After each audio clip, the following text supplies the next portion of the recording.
तो यार end game हुए 1 साल से भी ज्यादा हो गए हैं और भाई पहला स्नैप हुए 2 साल गुजर चुके हैं, लेकिन भाई फिर भी कई लोगों को इस स्नैप में सारे इन्फिनिटी स्टोन्स का क्या काम था ये नहीं पता।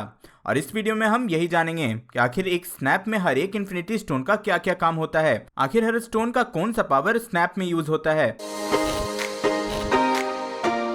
तो भाई थैनोस ने जिस तरह से सारे इन्फिनिटी स्टोन्स को यूज किया था वैसे शायद ही कोई और कर पाए। रियलिटी स्टोन से उसने एक फेक रियलिटी दिखाई थी या फिर एक बार अपना पास्ट भी दिखाया था। माइंड स्टोन और स्पेस स्टोन को मिलाकर वो एक जगह से दूसरे जगह ट्रैवल किया था। स्पेस स्टोन और पावर स्टोन को मिलाकर उसने मून को ही आयरन मैन पे फेंका था। और तो और भाई टाइम स्टोन से उसने मरे हुए विजन को जिंदा किया, लेकिन उसे फिर से मारने के लिए। और सबसे लास्ट उसने सोल स्टोन से असली डॉक्टर स्ट्रेंज को पहचाना। लेकिन भाई जब उसने इन सारे स्टोन्स को एक साथ एक चुटकी में यूज किया तो उसने यूनिवर्स के आधे पॉपुलेशन को ही उड़ा दिया। फिर इसी स्नैप से हल्क ने सबको वापस लाया और फिर टोनी ने थैनोस को हराया। यानी कि ये तो पक्का है कि स्नैप में 6 के 6 इन्फिनिटी स्टोन्स होना जरूरी है। अगर एक भी स्टोन कम हुआ तो ये काम नहीं करेगा। लेकिन फिर यही सवाल आता है कि इन सारे स्टोन्स का क्या काम है। सबसे पहले बात करते हैं माइंड स्टोन के बारे में। तो बेसिकली मूवी से हमें यही पता है कि माइंड स्टोन से दूसरे के माइंड को कंट्रोल किया जा सकता है, लेकिन इसका एक और पावर है, वो ये कि इससे सबके माइंड के फीचर को डिटेक्ट किया जा सकता है, जैसे कि कौन अच्छा है कौन बुरा है, ऐसा कुछ। तो अगर पहले स्नैप की बात करें तो थैनोस ने इसी के हेल्प से ये डिटेक्ट किया था कि पूरे यूनिवर्स में कितने लिविंग ऑर्गेनिज्म हैं, अब चाहे वो इंसान हो या जानवर। अब आपको पता होना चाहिए कि थैनोस ने पूरे यूनिवर्स से हाफ लाइफ को खत्म किया था, तो उसमें सिर्फ इंसान नहीं थे बल्कि इंसान के साथ जानवर भी थे। तो माइंड स्टोन से उसने ये पता किया कि पूरे यूनिवर्स में कहाँ कहाँ लाइफ फॉर्म है। फिर अगर हल्क के स्नैप पे आए तो उसने इससे ये पता किया होगा कि कौन कौन से लाइफ फॉर्म को थैनोस ने धूल में मिला दिया था और सोल वर्ल्ड में भेजा था। और वहीं अगर टोनी के स्नैप पे आए तो माइंड स्टोन से ही उसने सारे एविल माइंड को डिटेक्ट किया होगा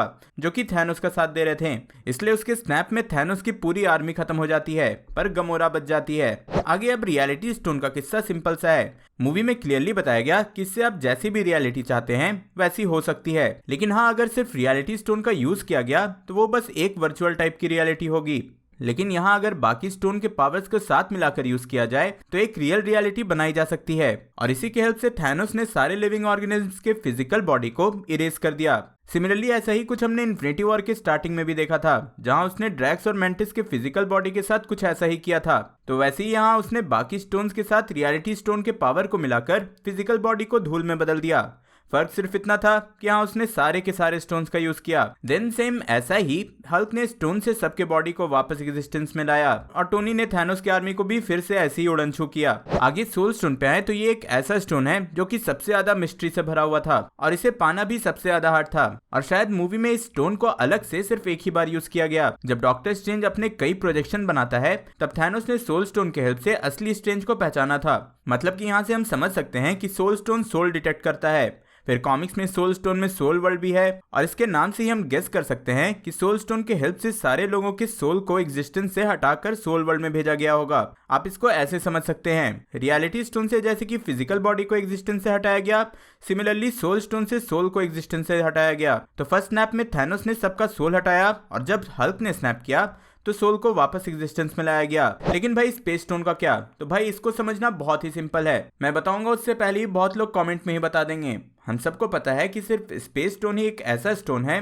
जिसके हेल्प से यूनिवर्स के किसी भी पार्ट में ट्रैवल किया जा सकता है। भाई इसी से एवेंजर्स में चित्तौरी आर्मी अर्थ पे आ रहे थे और इन्फिनिटी वॉर में थैनोस टाइटन से डायरेक्ट वकांडा आया था। अभी भी समझ नहीं आया तो और डिटेल में बताता हूँ। थैनोस का एक ही टारगेट था कि हाफ पॉपुलेशन को खत्म कर देना, और ऐसा वो सिर्फ अर्थ के लिए नहीं बल्कि पूरे यूनिवर्स के प्लेनेट के साथ करना चाहता था। और ऐसा करने में उसका हेल्प सबसे ज्यादा स्पेस स्टोन ने किया, क्योंकि इसी की वजह से थैनोस के स्नैप को यूनिवर्सल रीच मिल पाई। सिंपली आप ऐसा समझ सकते हो कि स्नैप के पावर्स को एक जगह से दूसरी जगह ट्रैवल करने में स्पेस स्टोन ने हेल्प किया है, जिससे कि थैनोस ने सबको मारा और हल्क ने सबको जिंदा किया, वो भी अलग अलग लोकेशन और अलग अलग प्लैनेट्स पे। अब यहाँ पे ऐसा जरूर लगता है कि इतने बड़े लेवल पे स्नैप करने पे टाइम तो लगेगा ही, और यहीं पे टाइम स्टोन काम आता है। टाइम स्टोन से ये हेल्प हुआ कि ये स्नैप इंस्टेंट बना, मतलब कि एक चुटकी के साथ ही डायरेक्टली एक टाइम पे सारे यूनिवर्स के लोग एक ही बार में गायब हो गए। अगर टाइम स्टोन नहीं होता तो इतने बड़े स्केल पे ऐसा होने में भाई कई साल लग जाते हैं, मतलब कि लोग तो मरते लेकिन धीरे धीरे, जिसका कि कोई मतलब नहीं होता।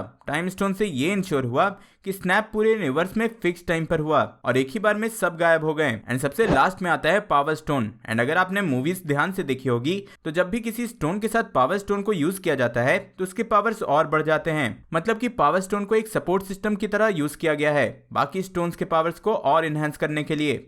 और स्नैप में भी यही काम आया। जब इतने बड़े स्केल पे स्नैप होता है तो उसको ऑब्वियसली एक स्ट्रॉन्ग सोर्स ऑफ एनर्जी, एक पावर सोर्स की जरूरत होती है और स्नैप में पावर स्टोन ने इसी का काम किया था। तो यार ये थे स्नैप में सारे इन्फिनिटी स्टोन्स के फंक्शन। होप सो कि आपको समझ आ गया होगा। अगर आप भी कुछ इन्फिनिटी स्टोन से रिलेटेड बताना चाहते हो या फिर कुछ सजेशन देना चाहते हो तो नीचे कमेंट करना। इस बार टारगेट करते हैं 28,300 लाइक्स की, तो अपने सुपर फिंगर्स का यूज करो और वीडियो लाइक करो। एंड ऑब्वियसली ऐसे ही और कंटेंट के लिए चैनल को सब्सक्राइब करो। सारे सुपर हीरो मूवीज का नया रिलीज डेट जानने के लिए ऊपर वाली वीडियो देखें और आरडीजे के टॉप 8 मूवीज के बारे में जानने के लिए नीचे वाली। मैं जल्दी और नई वीडियो लेकर आऊंगा।